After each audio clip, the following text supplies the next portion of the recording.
My parents once told my brother, "Don't worry, your sister will pay for everything." I thought they were joking, until they started sending me their bills. Stay with me till the end, because what happened next changed the way I saw love, family, and what it really means to be used. I still remember that evening so clearly. I was sitting in my small apartment after a long hospital shift when my mom called. Her voice was sweet at first, asking how work was going, how tired I must be. Then, almost like a switch flipped, she said, "Baby, Malcolm's car broke down again. Could you help out with the payment this month? You know he's still looking for work." It wasn't the first time. I'd already paid his tuition once, helped cover his phone bill, and even sent money when he said he needed new shoes. I told myself it was just for now. Families help each other, right? But it never stopped. Every week there was something new. My parents made me feel like I was the lucky one, the responsible child. They said it was my duty to help, because I had a real job. Malcolm was 25, still living at home, spending his days playing video games and hanging out with friends. Meanwhile, I was pulling 12-hour shifts, barely sleeping, trying to keep my head above water. But every time I hesitated to send money, my dad would remind me, "We raised you. We sacrificed for you. Don't forget where you came from." Those words hit hard. I felt guilty, like saying no meant I was ungrateful. After months of this, I started noticing things that made my stomach twist. Malcolm would brag about his new sneakers and talk about taking his girlfriend on trips. My mom would post pictures of family dinners at nice restaurants, dinners I wasn't invited to. Yet somehow they always couldn't afford their bills unless I helped. Then one night, everything changed. I stopped by my parents' house to drop off groceries. They didn't know I was standing outside the kitchen door when I heard my dad's voice. "She owes us," he said. "She wouldn't have made it without us. It's the least she can do." My mom laughed softly. "Don't worry, Clarence. Ariel will pay. She always does." Those words hit like a punch to the chest. I stood there frozen, groceries in hand, realizing for the first time that I wasn't their daughter anymore. I was their wallet. Every thank you, every "we love you," had a price tag attached. That night, I sat in my car for hours, replaying their voices in my head. It hurt more than I could explain. I had worked my whole life to make them proud, and now I saw the truth. I wasn't their blessing, I was their bank account. And in that moment, something inside me began to break. But it was also the moment I started to wake up. Growing up in Atlanta, I used to believe my parents loved us both the same. But as I got older, I realized love in our house had rules, and I was never the favorite. Malcolm was always the man of the house, even when he was just a boy who couldn't keep his room clean. My mom would brag about how smart I was, but the moment I wanted something, she'd say, "We can't afford that. Your brother needs it more." When I was 14, Malcolm got a used car for his birthday. I got a secondhand laptop that barely worked. When I got accepted to college on a scholarship, my parents didn't celebrate. My dad just said, "Don't forget, we're counting on you to make this family proud." Those words followed me through every late-night study session and every double shift I took to cover what scholarships didn't. By the time I graduated nursing school, I thought things would finally get better. I was wrong. My parents acted like my paycheck belonged to them. It started small, just helping out with groceries or covering a late bill. But soon it was constant. "Malcolm's car insurance is due. The roof needs fixing. Your dad's check hasn't cleared." And whenever I hesitated, Mom would sigh and say, "After all we did for you, this is how you repay us?" That line, "We sacrificed everything for you," became their favorite weapon. It didn't matter that I was living paycheck to paycheck, trying to pay my own student loans. If I said no, I was selfish. If I tried to explain, I was disrespectful. So I kept saying yes, even when it hurt. Then one afternoon, I came by their house after work. Malcolm was on the couch, laughing with his friends. A new gaming console sat on the table, still in its box. He was wearing a brand new pair of sneakers. I froze, realizing the money I sent for his car repairs had gone to that. He saw me looking and smirked. "What? You're the nurse. You can afford it." His friends laughed. My chest burned with anger, but I didn't say a word. I just turned around and left. Driving home, I gripped the steering wheel so tight my hands shook. It finally hit me, this wasn't about gratitude. It was control. They made me feel like I owed them for every breath I took, every step I climbed on my own. That night, I looked at my bank app and saw all the transfers I'd made to them over the years. It made me sick. I thought helping them was love, but it was just obedience disguised as kindness. For the first time in my life, I started to see my family for who they really were. Not grateful, not struggling, just comfortable using me because they knew I'd never stop giving. Until now. I had planned my 28th birthday for weeks. Nothing fancy, just a quiet dinner at my favorite little restaurant downtown. I wanted one evening surrounded by the people I loved, without money being the topic for once. I made reservations, picked out a soft blue dress, and even told myself this year would be different, that maybe my parents and Malcolm would surprise me, that they'd just show up and celebrate me. When they arrived, my heart sank almost instantly. No gift bags, no flowers, not even a card. My mom hugged me and said, "You look tired, honey. Still working those long shifts." My dad patted my shoulder and added, "You should take some time off, but I guess you can't. Malcolm still needs help getting settled in his new apartment." I blinked. "New apartment?" I asked, confused. Malcolm grinned like he'd just won the lottery. "Yeah, I'm moving out next month. Thought maybe you could help with the deposit. You know I'll pay you back." My mom laughed softly. "He will eventually. You know your brother's been trying so hard." My stomach twisted. I tried to change the subject, ordering food and pretending I didn't hear them. But the tension followed me like a shadow. When the food came, Malcolm raised his glass and said loudly, "To our family ATM. Without you, sis, we'd all be broke." My parents laughed, really laughed, like it was the funniest thing in the world. I forced a smile, my throat tightening. "That's not funny," I said quietly. But they didn't stop. My dad chuckled, saying, "You know he's joking. Don't be so sensitive." My mom nodded. "You've always taken things too seriously, Ariel. Relax, it's your birthday." The rest of dinner felt like sitting through a storm while pretending to smile. I paid the bill, of course. They didn't even reach for their wallets. On the drive home, I kept my eyes on the road, forcing back tears. But the moment I parked outside my apartment, the dam broke. I sat there in the dark, hands trembling, sobbing so hard I could barely breathe. All I ever wanted was love and appreciation, not jokes about my bank account. That night, I realized how deep the damage went. Every dollar I gave them had bought their comfort, but cost me my dignity. They didn't see me as a daughter anymore, just a provider, a backup plan. As I wiped my tears, something in me shifted. For the first time, anger replaced guilt. I looked at my reflection in the rearview mirror and whispered, "No more." I didn't know exactly how or when, but I knew things were going to change. That dinner wasn't just another disappointment. It was the breaking point. The day I stopped being their ATM and started being my own person. The call came on a Sunday morning while I was making coffee. My dad's voice was cheerful at first, the kind of tone he used when he wanted something. "Ariel, your brother's trying to be responsible. He found a car, but the bank wants a bigger down payment. You can help him, right?" I took a slow breath and said, "No, Dad. I can't do that." There was a long pause. Then his voice turned sharp. "Can or won't?" "Won't," I said quietly. "I've helped enough. I'm not paying for Malcolm's car." Within minutes, my mom was on the phone, crying like I'd just betrayed them.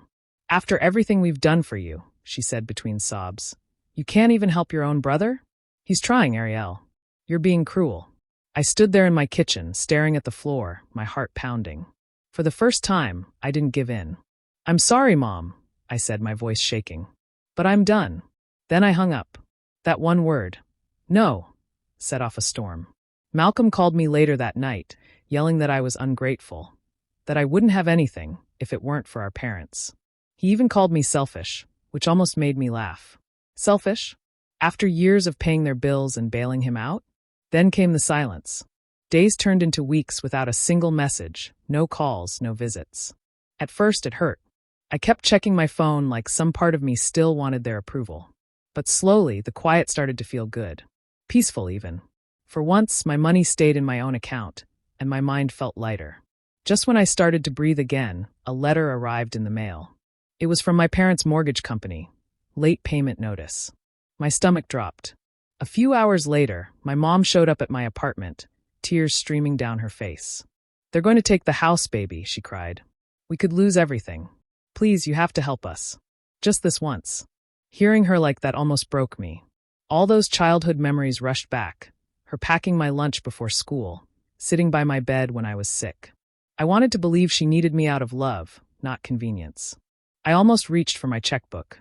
But then I remembered Latrice's voice in my head, my best friend and coworker. Just the day before, she had told me, Ariel, guilt is control. They don't love you less when you say no. They just lose their power. That reminder hit hard. I looked at my mom, my heart aching, but I stood firm. I'm sorry, Mom, I said softly. I can't fix this for you. She stared at me like she didn't recognize me anymore. Then she left without another word. I closed the door, leaned against it, and let out a long breath. For the first time in my life, saying no didn't feel cruel. It felt like freedom. It had been almost 3 months since I last stepped foot in my parents' house. When I finally pulled into the driveway, I almost turned around and left. Sitting right there was a shiny new car, black, spotless, and clearly expensive. My heart dropped. Malcolm's broke self had somehow managed to upgrade. He came out grinning, jingling the keys like it was a trophy. Nice ride, huh? He said proudly. Got a good deal. I didn't respond. I just stared at him, wondering if he even realized how deep his lies cut. Inside, the air felt heavy. Mom barely looked at me when I greeted her. Dad gave a quick nod but didn't smile. The warmth that used to fill that house was gone. It felt like I was visiting strangers. The kitchen smelled the same, fried chicken, collard greens, but even that didn't comfort me. We sat at the table, pretending to make small talk. Malcolm bragged about the new car and some business he was starting. My mom kept rolling her eyes at me, and my dad's silence was louder than words. Finally, I couldn't take it anymore. I just want to make something clear, I said, my voice calm but firm. I'm not paying for anything anymore. Not for Malcolm, not for the house, not for anything. The room went still. My mom's fork clinked against her plate. She looked up, eyes narrow. You think you're better than us now, she said coldly. Because you have a little job and a paycheck? Don't forget who raised you. Her words hit hard, but not the way they used to. I wasn't a scared daughter anymore. I was just tired of being blamed, tired of being used. I pushed my chair back slowly and stood up. I don't think I'm better, I said quietly. I just think I've done enough. Malcolm scoffed. You're unbelievable. After everything Mom and Dad did for you, you can't even help family. I looked at him, really looked at him, his brand new shoes, his smug grin, his empty hands. Family helps each other, Malcolm. But I'm the only one who's been helping. No one spoke after that. I gathered my purse and walked to the door. My mom didn't say goodbye. My dad didn't look up. Malcolm just muttered something under his breath as I stepped outside. The sun was setting, painting the sky in gold and red. I stood by my car for a moment, trying to hold back tears. I had spent years chasing their approval, thinking if I gave enough, they'd finally see my worth. But standing there, I finally saw the truth. They never loved me for me. They loved what I could give. As I drove away, I felt something inside me break, but also something new forming. It was painful, yes, but freeing. That was the day I understood that love without respect isn't love at all. It's a transaction. Months slipped by quietly after that last visit. I kept my distance, focusing on work, sleeping better, and saving money for myself for once. The silence from my family was strange at first, but peaceful. Then one afternoon, while scrolling through social media, I saw something that made me pause. Malcolm's girlfriend had posted a long rant about being done with lazy men who can't pay their bills. I didn't have to guess who she was talking about. Curious, I did some checking around and learned the truth. Malcolm had lost his fancy new car. Apparently, he stopped making payments after just a few months. The dealership repossessed it, and he'd been trying to blame everyone but himself. His perfect little world had started to crumble, and I felt nothing. No satisfaction, no pity, just calm distance. That calm didn't last long. My phone started lighting up again. First Mom, then Dad. Dozens of missed calls, voicemails that all sounded the same. Ariel, please call us back. Your brother's going through a lot. Sweetheart, be the bigger person. Families forgive. I didn't respond. I had spent too many years being the bigger person, while they walked all over me. This time, I let the phone ring. A few weeks later, a letter arrived in the mail. At first, I thought it was another hospital notice or credit card offer. But when I opened it, my stomach dropped. It was a notice from a bank about a loan, one I'd never applied for. It listed me as a co-signer, with my parents. I felt the air leave my body. I sat down at my kitchen table, rereading the paper over and over. My name, my address, my social security number, all correct. My parents had used my information to take out a personal loan. Without asking. Without even telling me. I called the bank immediately, my hands shaking. They confirmed it. The signatures matched theirs, not mine. But because it was under my name too, the debt was already affecting my credit. Years of hard work, gone in an instant. That night, I couldn't sleep. Anger pulsed through me, stronger than anything I'd ever felt. My parents hadn't just taken advantage of me. They had committed fraud. And the worst part, they probably thought I'd let it slide like always. That I'd forgive, pay it off, and move on. But they didn't know me anymore. The old Ariel would have cried and written a check. The new Ariel was done being the victim. As I stared at the loan papers spread across my table, I made myself a promise. They wanted to play dirty? Fine. I'd fight back, with proof, with law, and with every ounce of strength they taught me to survive with. This wasn't family drama anymore. This was theft. And if they wanted war, I was ready to give them one. I went to a lawyer like someone goes to the doctor when the pain won't stop. I remember sitting in that tiny office, hands clasped so tight my knuckles went white, while she listened without flinching. When I told her what my parents had done, using my name on a loan, forging signatures, she didn't hush me or tell me to forgive. She said, "You did the right thing coming in. We'll make a paper trail." That was the start. I learned quickly that revenge wasn't fireworks or a viral video. It was patience and paperwork. The lawyer told me how to build a case. Save every text, print every email, get certified copies of the loan documents, and get handwriting analysis if needed. I dug through my phone like a detective, pulling up old messages where my mom asked for transfers, and screenshots of Malcolm's jokes about our ATM. Each screenshot felt heavy, proof that their smiles had come with a price tag. I filed a police report the same week.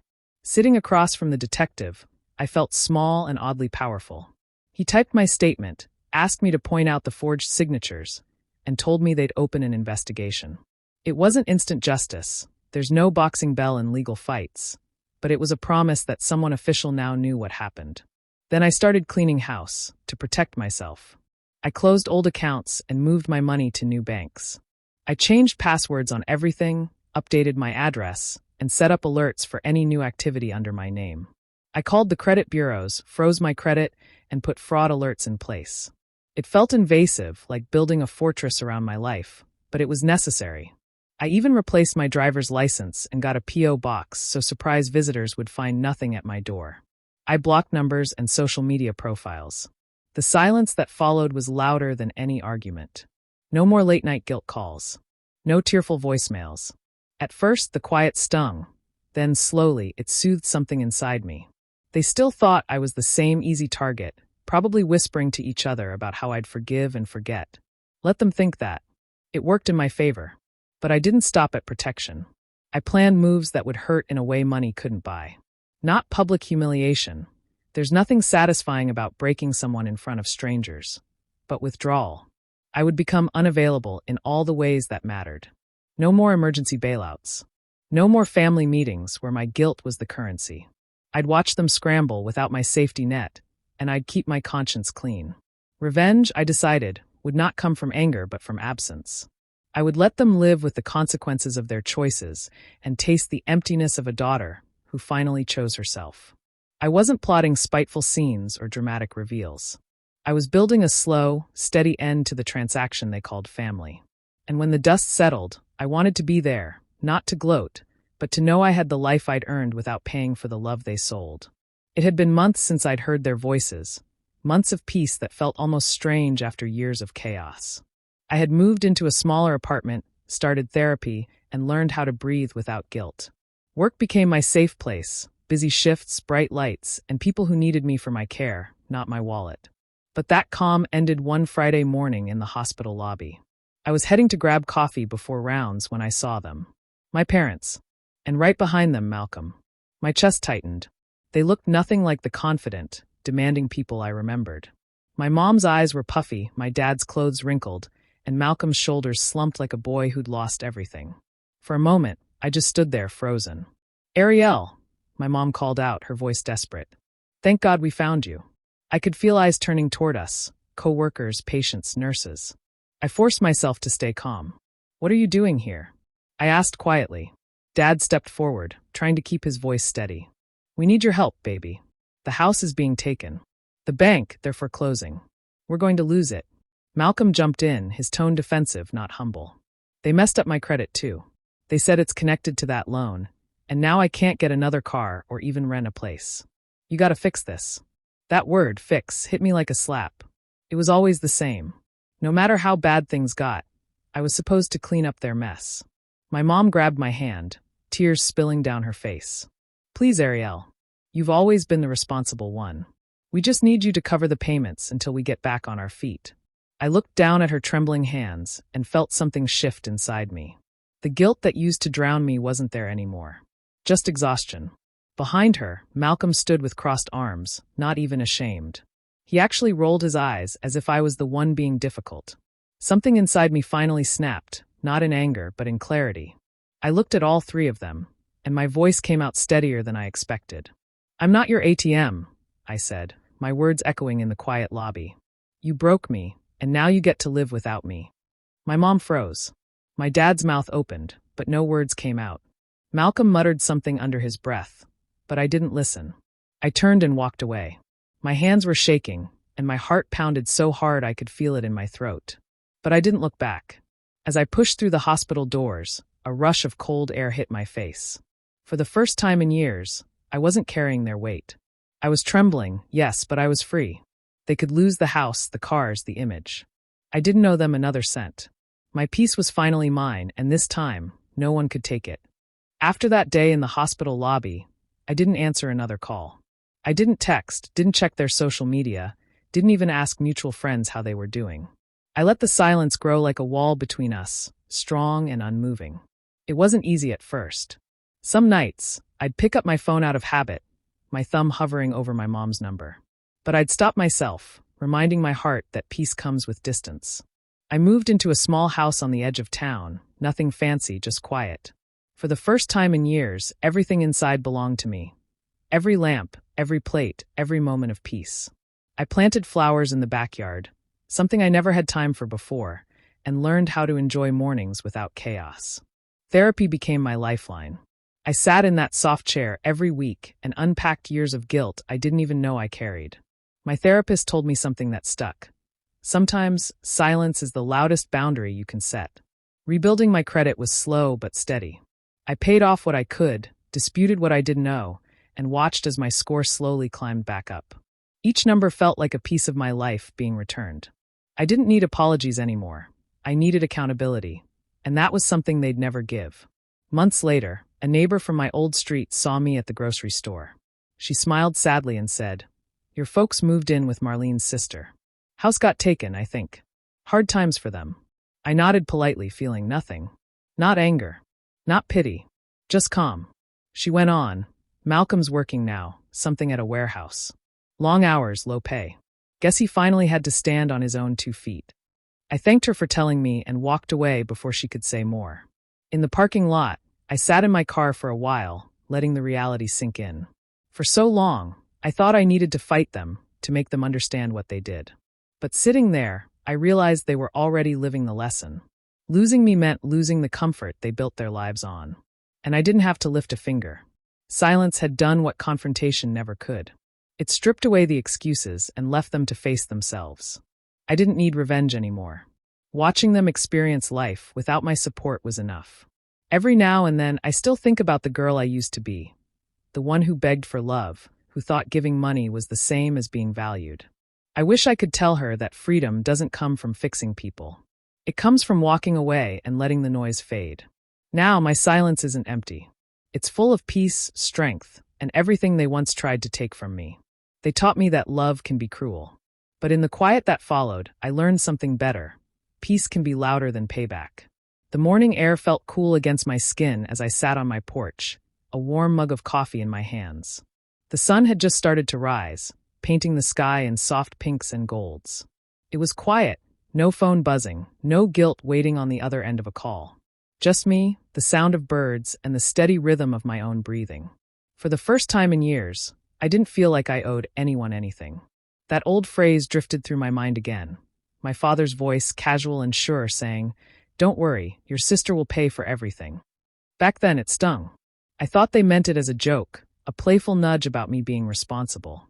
But now, sitting here, I realized how literal it had been. I really had paid for everything. Every dinner, every bill, every broken promise that came wrapped in guilt. I paid for my family's comfort with my exhaustion. I paid for their approval with my silence. I paid for their love with my hard-earned money. And in the end, I even paid for my own freedom. But as I looked out at the quiet yard, I knew one thing for sure. This time, the bill was finally settled. It hadn't been easy cutting them off. There were nights I questioned myself, wondered if I was being cruel. But peace doesn't come cheap. It takes strength, and sometimes it costs you the people you thought you couldn't live without. I learned that the hard way. Now I live simply. My paycheck goes toward things that bring me joy: a weekend trip, a good book, a donation to a charity that actually helps people who deserve it. I don't have to check my bank account wondering what new family emergency I've been roped into. I don't have to brace myself for manipulation hidden behind tears. The quiet used to scare me.